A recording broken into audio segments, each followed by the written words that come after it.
this session is meant to be very interactive. So you've got any questions, queries, or things, we can take them on. Also, we are, as we all know, we are running short on time, so we have to really squeeze in with all the things. So just to start off on the contents, the idea herein is the topic that was given to us is a very interesting one. Storytelling. Storytelling is a very beautiful word. I'm sure as kids we all, what's the thought that comes to you? For me personally, it's all about Indrajal comics or Chanda Mama or Tinkle comics for that matter. So what exactly is storytelling?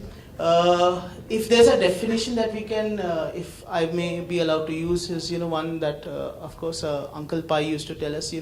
If there's a kid who's running out of the door, and you can hold him and tell him a small story. He's going out to play, and if he stays back and listens to you, that's a story. That's a good story. That was his definition of story. In our modern times, we can then take it. How brands can leverage that is how brands can tell a beautiful story that engages the customer, that brings them back, that makes them interact with them. That's the idea of thing. And storytelling is, from a content perspective, it can be very, agnostic of any formats that you have. It could be a great slideshow, it could be a great, feature piece, it could be a great visual, infographic, video, those 6 seconds video that you have, all those kind of things. So it's a very, the idea here is to, engage the customer. A great content thing paves the way for a great marketing and, engagement, advertising later on. So to get that thing, and typically what also happens is, we all say content is a king. We all, I've been in this industry for over 15 years. I started with the whole belief that content is a king, but it's often treated as a slave. You want it to do your biddings. You want those things. Marketers want their leads. They want those things. So we now get to discuss, where do we stand in that thing, how we can leverage, what is the give and take, Just to start off the conversation, so as I said, we have got a very eclectic mix. We have two people, Shubhranshu is there and Runit is there talking from the brand perspective. Gulshan will, of course, talk from the publishers and bring his insights on the table. And, we'll just have a nice interactive session out here. To start off, Shubhranshu, from a brand perspective, what, the whole thing is changing right now. A lot of brands are also becoming content creators in that things. So where do you see the challenge coming from, and what according to you is storytelling then? So I think first things first. I think storytelling is something which is nothing new, right? As you were also saying, we've always had advertising. So advertising has been there. Conventional advertising. Storytelling is innate to mankind and innate to the science and art of marketing and how people do businesses, right? So that's nothing new. I think what is changing is that brands themselves are becoming publishers, right? So that's a big challenge. And given that, what is the scope for publishers is something that one needs to see. And then how do brands and publishers actually work together in cohesion to create and distribute meaningful content? That's point number 2. 3 is, as we see, content takes various shape and form. Right? So there's content which is created for clients and existing customers. Right? There's content that is created with a view to engage and acquire new set of customers. There's content that is created with a view to engage employees and channels. In financial services, for instance, category that I represent, that's a very important segment. So certain places, I think brands are better off being publishers themselves, like employees, channels, and so on and so forth. But certain places where they have to really amplify and create meaningful content, I think like-minded publishers add a lot of value. So that's a big area for publishers and brand owners and companies to work together. Okay. So just for my thing, the storytelling bit, how do you define storytelling in the sense, how do you use it? Because you've got a very specific purpose. So, do you go and differentiate between, how you reach out to different sets of stakeholders? See, I think it's all about creating compelling and engaging content, right? And the biggest challenge that we face in this journey is how do you create content and how do you package it, right? At times, the way marketing teams are configured, you necessarily don't have those skill sets in-house. So if you don't have those skill sets in-house and if you were to outsource and that outsourced partner probably doesn't understand your business as good as probably you do, I think that's the kind of debate and the healthy tension that happens between whether you want to outsource or whether you want to insource, right? And creating content, to my mind, I think, and curating it is, to my mind, a very big challenge for marketers today. Getting you in, Runit, for this thing, as you're pursuing business, you're planning to grow, your focus is on business. Where do you think content fits into a whole bit? How do you see content as a interesting? That's our storytelling bit that we have. That's.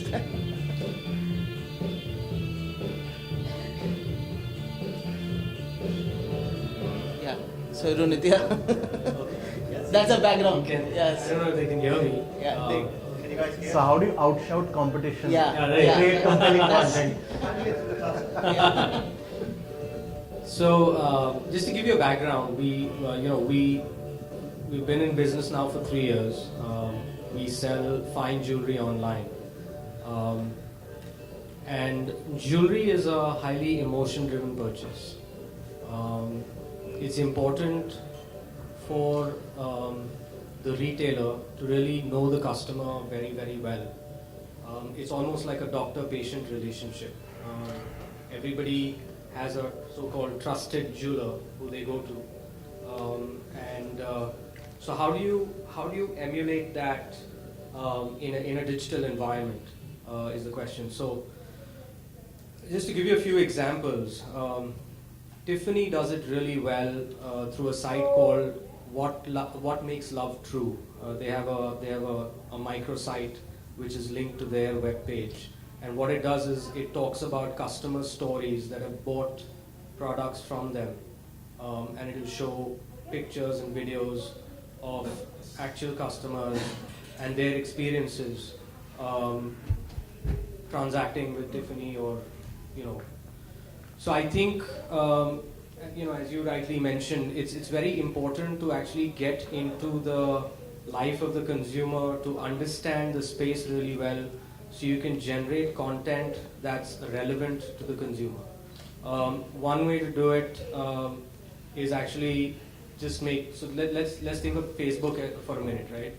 So assume that Velvet Case has a Facebook page, and on a daily or bi-daily basis, we're posting images of products, and we continue to do that.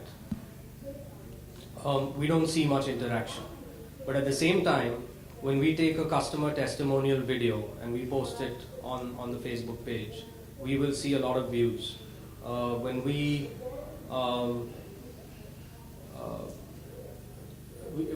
even talk about the entire experience of a customer from the time that they placed the order to the time they received it, we see a lot of views. So I think relevant content is the need of the hour. The key to this engagement level. I think just to add to that, I think one is relevance. The other bit is that you should not use content to sell. Correct. Selling or sales, let's say business, will be an outcome. But I think fundamentally people are looking at good content to engage with. If they engage with your content, they engage with your brand. If they engage with your brand, they like your brand. If they like your brand, sales is an outcome. So I think that patience, that rigor, and that mindset really has to kick in when you're doing content marketing, in my mind. Because if you go with the mindset that today I create content and tomorrow I'll get X number of leads, that ain't going to happen. Absolutely. Right? So, and I think the poster child of what I call user-generated content, which is relevant content, is Polyvore. If any of you all have actually seen it, polyvore.com, it's based out of the US. They do a beautiful job of actually empowering the consumer to come in and create relevant content that they can share with their friends and family, and it just translates into sales revenue. Yeah, Gulshan, I would like to bring you in to the whole thing. You have used content retargeting and getting the relevant content out, great content in. How do you see the relevance of content vis-a-vis great content is engagement levels and subsequently brand engagement? So I think that, especially for the folks in the room here, there is generally a belief that if I have content and if I engage my users, there will be some business benefit down the line. Now, on a day-to-day basis, the mid-level, that probably is not trickling through, because at a mid-manager or an executive level, they have 2 or 3 metrics to figure out, and everything is in the way of that. I think the bigger question for me, and there's two examples I think about, is I've been one where I've been a publisher with doing very deep integrations, like Money Control does very well, like you guys do very well. And I'm one where I'm sort of more of a distribution partner. And the biggest part of it is that brand managers have to be comfortable with not having control. Okay, and I'll give you an example. And that's a very tough thing to do. So when I was working at Yahoo, I ran the creative team and strategy team, and we did a partnership with Unilever called Dove Real Beauty. And it was supposed to be a year-long conversation with women, real women, and it went down to the level of what is the right shade of blue, what's the right tonality, the words, and then the problem happened in the beginning, when we had to go and respond to people, because people started making comments. And then every comment had to be approved, okay? In fact, even Unilever, like 3 or 4 months ago with the whole Snapdeal Vim bar thing, I mean, they responded in 3 hours, which I think was very, very well done.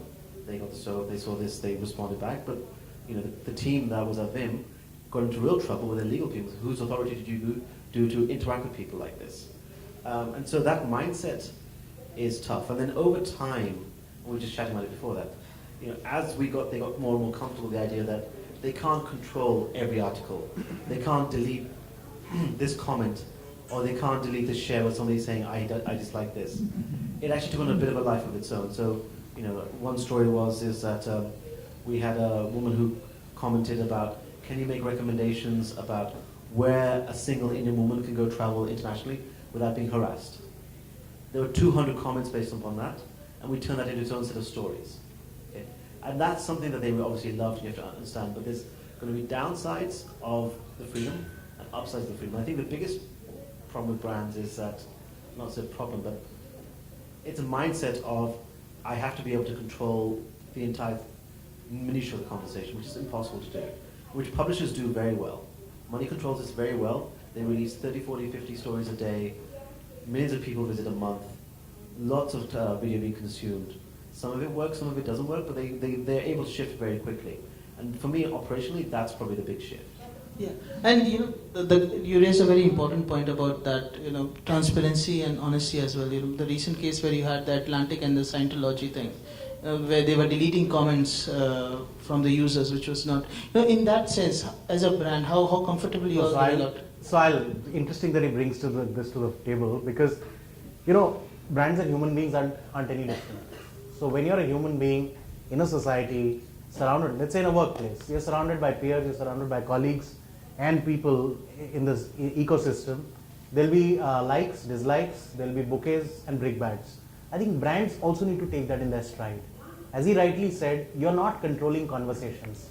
At best, what you can do is you can be an orchestrator.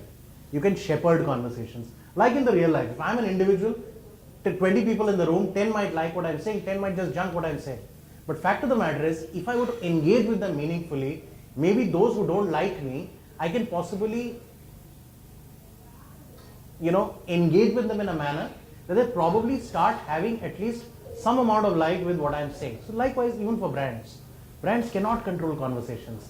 They can at best, orchestrate these discussions. And I think that's the reality they have to learn to live with. And that's the reality that they need to kind of, start navigating. So Brangshu, you also raised about the point that brands are also creators of content in that way. Yes. So how do they bring that creativity, the art, the storytelling? You don't have it within your systems, right?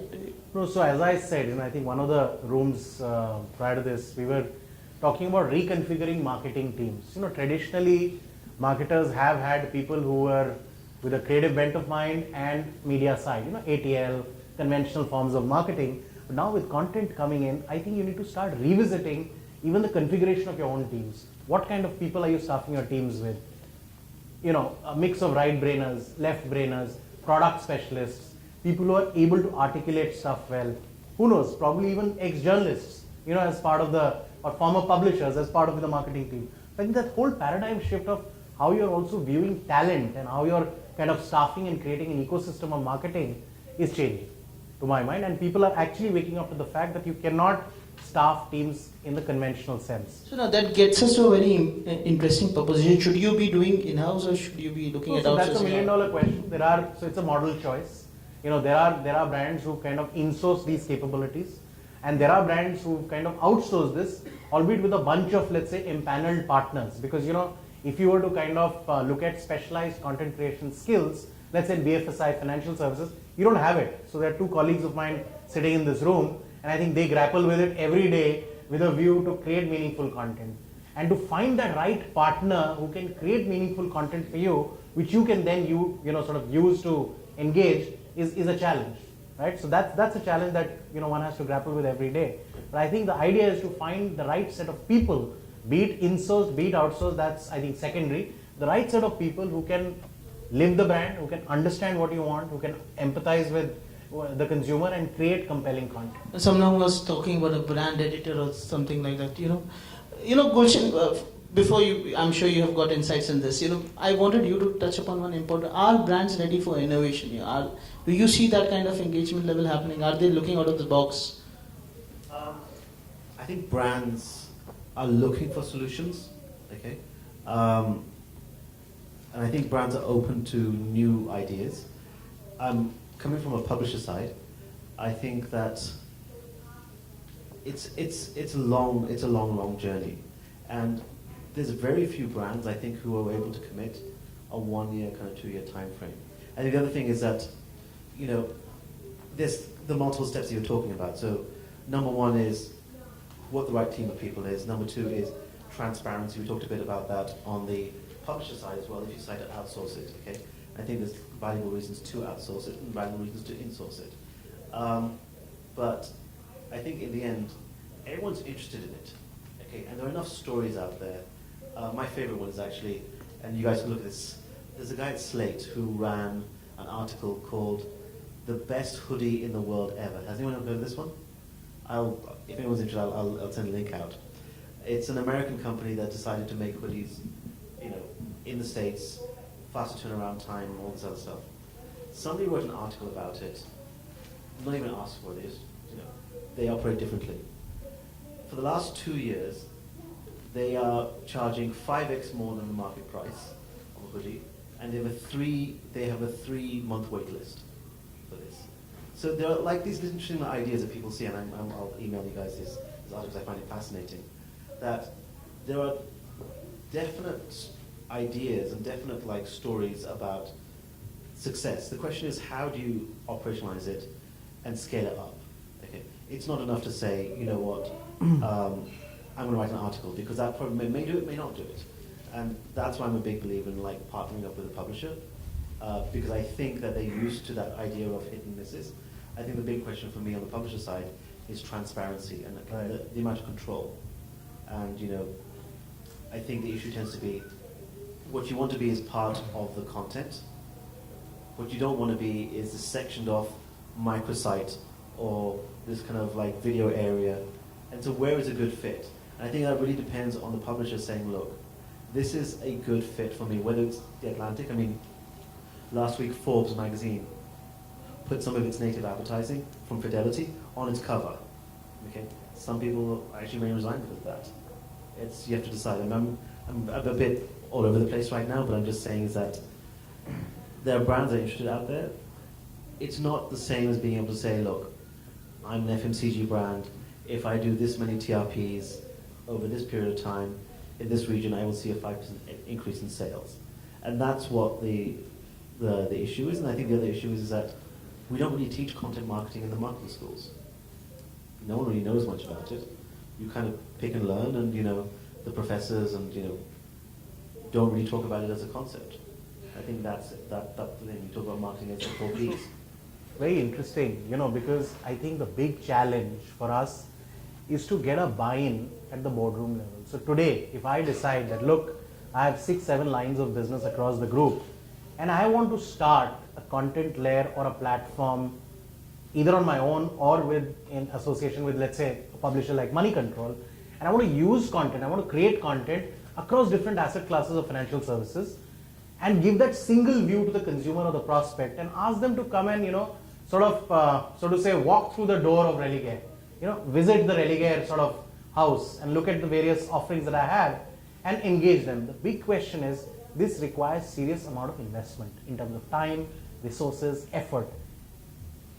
As a concept, if you were to sell it internally, I think there will be a lot of resistance. There will be 20 questions asked. Oh, you're creating content, so what is the so what of it? What is the P&L impact? Unfortunately, the industry that we operate in, and also overall, the kind of rough times that we've seen in VFSI, to justify investment of this sort at times, at such scale becomes very difficult. However, we've done, we've kind of, won our small battles. We've tried and tested certain things. We've done small POCs. And wherever we've done it well, and wherever we've been able to show impact from a P&L context, which is not easy when you're talking content, because in the short haul, you will not get throughput easily, right? You cannot justify the kind of investment that you're making. But if you're able to sort of justify quick wins, and if you're able to justify some of the wins that you get through content marketing and explain the power of content and content marketing to the P&L leaders and the boardroom, I think as a concept, it will become that much more palatable internally. Can there be ROI for the content kind of a thing? Can you really quantify? As I said, immediately in the immediate term, no, because you can't really measure what is the impact of the content that you're creating. There are various metrics, right? But over a period of time, if you're creating compelling content, and as I said, going back to the traditional math, that if you create good content, there's better engagement to better likes, obviously more recognition, recall for the brand, eventually is equal to, let's say, ability to sell to more number of people, as Drayton was talking about yesterday, selling more products to more number of people at a better price. That's the golden rule. Eventually it will pan out. In the immediate term, to justify investments on content, is not easy, because you'll have to make that disproportionate amount of investment upfront. It will be front loaded in terms of effort, time, resource, etc. And over the medium to long term, it will pan out in terms of benefits for the brand or for the organization. So that's an area I think the publisher can probably help with a lot more than we do today. We talk a lot about content. We haven't talked a lot about the audience. Right. One of the things I would love to see, and it's very hard to do scalably, but I would love to see it, is if publishers, I would include myself and all of us in the same context, is this is your audience. This is not a general 18 to 24 male demo. This is people who would fall into your TGO category. These are the kind of people who read your content and who didn't read your content. Because what we talk about right now is a bit like, and I'm as guilty of it as anyone else. We distribute content on the understanding that if you're interested in it, that will create business, and it does. But the proof point also has to be, which is the audience that you're reading? Is it in the right TG? Is it moving the dial? Okay, and I think that's probably as much an emphasis on the publisher side to drive the storytelling. We started to talk about storytelling, which very quickly to ROI. Yeah. The issue is not the storytelling. The issue is how to do it quickly, scalably. The issue is how to justify it. Storytelling, we all believe in because we all are people. Yeah. And as I said, it's innate to mankind and innate to the science and art of marketing. So storytelling is nothing new really. Yeah. So how do you, Runit, in your case, you have a premium thing, and how you've been also looking at user-generated content. How can you integrate it within your overall content marketing strategy? Running short of time. So I mean, as a as a startup that's been funded very recently, we have to measure ourselves against a few metrics. Revenue being the number one metric, and traffic typically number two. So in our case, what happens is, like we've been discussing here, that, do you actually invest your resources into creating content, and a high value purchase is will derive benefit from content. So one of the ways that we're looking at doing this is actually providing or giving the power to the consumer to create content on our page. For example, they can create a lookbook out of different pieces of jewelry, which they can then post on our site, which gets also shared with their social media properties. And again, going back to the example that I took, Polyvore, they've done it beautifully, where they allow users to come in and actually generate content, which creates a viral effect, and you see a hockey stick growth in terms of user engagement and unique visitors to your site. So you actually open up the funnel without actually spending a lot of money. So, yeah. So that's the way you engage. Finally, Subhrangshu, from your between the brands and the publishers, can you, which are the instances that come to your mind when I say great storytelling? So I think several such. It will be really sort of difficult to kind of put a finger to it. In our case, we've done partnerships with Money Control, for instance, as you're aware. But for the audience, because there is adjacency of target groups, right? So with the kind of people that we want to talk to and the kind of people that Money Control as a publisher is reaching out to. So when you have that adjacency of purpose and target audience, I think the rest is history, right? So great things happen when great people come together. So I think we've experienced that with Money Control, and I think several such examples where publishers and brands have come together and created great content for people, for consumers. Yes, Gulshan, if you were to pick your hands, a couple of instances. I think in India, actually the one I like the most, which was a very short period of time, is Tanishq Jewelry did this. They did a guide to jewelry in Indian weddings. Bengali jewelry, they had South Indian, like Kerala, from Bihar, all over the places. And they solved a really interesting problem, which is wedding shopping in India is a family experience. And we all know, but we don't really know much about it. So they did this beautiful model shoot, they talked about it, you could learn why something happened, why this happened. And then, they had people who entered and say, there was a competition part of it, which was, I think, less interesting.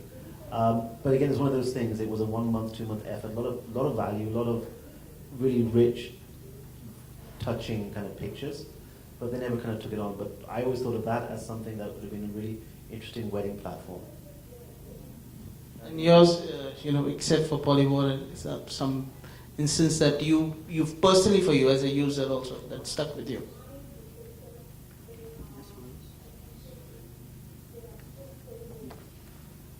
In terms of engagement, storytelling, those kind of things. yeah, so I mean, there's many examples. Let's take one that happened just a few months ago. There was a gentleman that came to us from Bangalore, and through our CRM, we understood the fact that his 7th wedding anniversary was approaching very soon. So we were able to actually customize a product for him which was relevant to the occasion that was coming up. So I think if we're able to make content relevant to the point where we're able to understand the consumer very closely, I think the customer delight goes up, the conversion rates go up. It's just a win-win. And so basically, at the end, it's all about, I'll give you some specific instances, we were doing this story for a big client, and we were talking about how private jets, how the market for private aviation is picking up in India. So what we were trying to make it engaging for the user. So we actually did a research of, how many, we were comparing those private jets with white elephants, elephants kind of a thing. And we did a whole story about how many thousands of elephants Ashoka had in his, cavalry, and how you were using that. And we did that kind of comparison, and it was really well liked with the people and the readers and even the company itself. So, you have to use those kind of elements. At the end of the day, there's Chanda Mama Tinkle very much inside us still, and we can leverage on those aspects. Take the example of the recent, the viral thing about the Fataka Kaun Fodega, that the Pakistan thing. That's trending possibly more than the India-Pakistan match for that matter. So it's all about, that story, all about reaching out to that thing, all about those emotions, and you just pick on them, use them, and then you can create a long-term relationship with the customer, and then you can build upon all the rest of the, Just to add one last point, and as you said, creating content that is very easy to say relevant, compelling, nice fancy words. But I think the long and short of content creation and marketing is you can't be as a brand, be on a pedestal like this and start preaching. When two people are conversing and talking, you need to talk as equals. And I think that is what the critical thing is. And that's what brands need to realize. Because more often than not, as brand managers, as marketers, we're so self-obsessed, if I were to use that term, with our own brand colors, brand templates, that we tend to kind of take ourselves very seriously. As a result of which, we end up preaching. If you preach, I don't think you're doing good and effective content marketing. That's interesting. Are there any questions out here? I know we are running very short of time, so if there's anything that we have here, or possibly we can even take it offline from. Yeah. We're talking about content marketing and strategy. My question was related to profiling. When we're talking about creating content that will actually be engaging for the consumer, doesn't it all boil down to targeting the right kind of consumer who will actually be interested in the kind of content which you're actually distributing? No, absolutely. So if I may, I think bang on, because fact of the matter is content marketing is nothing new, as I said. It's only the last couple of years, I'm sorry to say, but a lot of people have been talking about content marketing, and it's very, it's probably getting to the other extreme when content marketing itself as a term is getting more jargonized than what it is. Very simple. We were all doing content marketing all along. So any marketing program that you run, the first thing is to define the TG. Once you've defined your target group, once you've defined your audience, then you start creating content that is relevant and engaging. And even in the digital world, profiling is a very analytical and a very, you can do a very scientific, empirical thing about, which are the laser people targeting audiences. Yeah. You can do it to a level that boggles your mind, really, honestly. Yeah, please. When you have content marketing for B2C and B2B, how would it be different? And what are the different channels that you would use for either? So if it's B2B, what channels would you use? And if it's B2C, what channels would you use? So, as a group, we are into multiple products and services. Some are B2C, some are SMB sort of businesses, and some are B2B, like our investment banking business. We use content across the spectrum. B2C businesses, more often than not, when you're talking to prospects and clients, future clients, you have to look at publishers which are relevant. As I said, there has to be adjacency of purpose and area, which is where, let's say, somebody like a Money Control probably is relevant, or an Outlook Money is relevant. I'm just taking names. When you're talking to an investment banking client, you can't really go and kind of shoot and spray all over. You have to be very granular. You have to use content and use it across platforms which are relevant for that client. So for instance, you could use it through earned media, you could use PR, you could use conferences, you could use white papers, and so on and so forth. SMBs, when the sales team is going or the business teams are going and talking to prospects, it could be more direct to customer. So for instance, in our portfolio for the SMB lending business, we did a great book because there are 2 or 3 things which we saw that kind of excites or concerns SMBs. One of them is how do you really scale up to the next level? To scale up to the next level, you not just need funding or loans, but you also need IT capabilities, human capital, and so on and so forth. We actually curated a book called 10 Success Mantras for Family Managed Businesses. Right? We used that book to actually engage. When our sales team was actually going on the field, they were carrying a copy of the book, and at the end of the conversation, they used to quietly slip it on the guy's table, and suddenly, the conversation used to change. And people, suddenly from viewing us just another lender, were actually viewing you as a partner in their growth journey. Even Gulshan, on the targeting, how can you make very precise and empirical targeting with content, right? I think one is the adjacency argument. That's fair enough. Most publishers these days are getting to the idea of using a data management platform. The jargon is DMP. And what they're able to do is understand, okay, this is somebody who is my email, subscribe to my email. These are people who visited this kind of content. This is subscriber ID, this is whatever you can think about. And you can actually build a platform of who is the person that actually engaged with my content. It actually works very well with brands as well.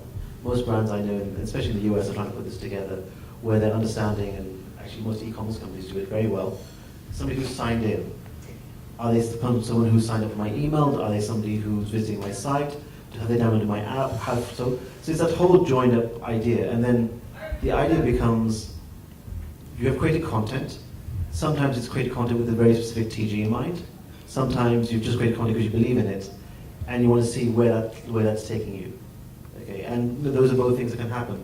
So not everyone's there yet, but I suspect in the next year or so, most publishers and most distribution partners will be looking at this and saying, these are people engaged with content. These are the kind of people who look at it. These are the age, the profile, this is their interest. These are the words that led to them, because it's something that we talk about. I mean, you mentioned a bit about B2B marketing. I started my career off in consulting. Consulting was just built on content marketing. We would sit and we would do reports and reviews, our perspective on an industry, and we go talk about it. It was very simple. And our distribution platform was us. We'd knock on doors and we'd speak at conferences like this and talk about this. Even as Outbreak, we try and eat our own dog food, the way they call it. We produce an annual report called Content Consumptions. And by country, we're talking about what kind of content people are consuming, what's the most interesting area, and how much people are spending this kind of content, what time are they using it. And that's nothing but a conversation starter about promoting the industry. And we feel like if we promote it, we will also benefit as well. So B2B actually does better content marketing than B2C, because B2B, it's typically, I need content to go talk to the person I'm going to see in front of me, or my channel sales team, or whatever it is. So that's how about profiling, targeting, marketing. At the end, it's also about great storytelling. Yeah, I'll just give you an instance, and I might be killed for this. There's a wall outside, HT wall, and they have put these things. Where I saw a lot of people taking clics of all the archival paper that they had, and I saw one of 1947 where they say the headline was pretty boring. India takes free, British are gone. I was just wondering if there was a great story they could have. So that's how you would have remembered that, right? So it's at the end you have got everything right. Use a story as a tool, a mechanism to create a thing that will stay with the user for a long, long time. That's all I have. And thanks so much for your time and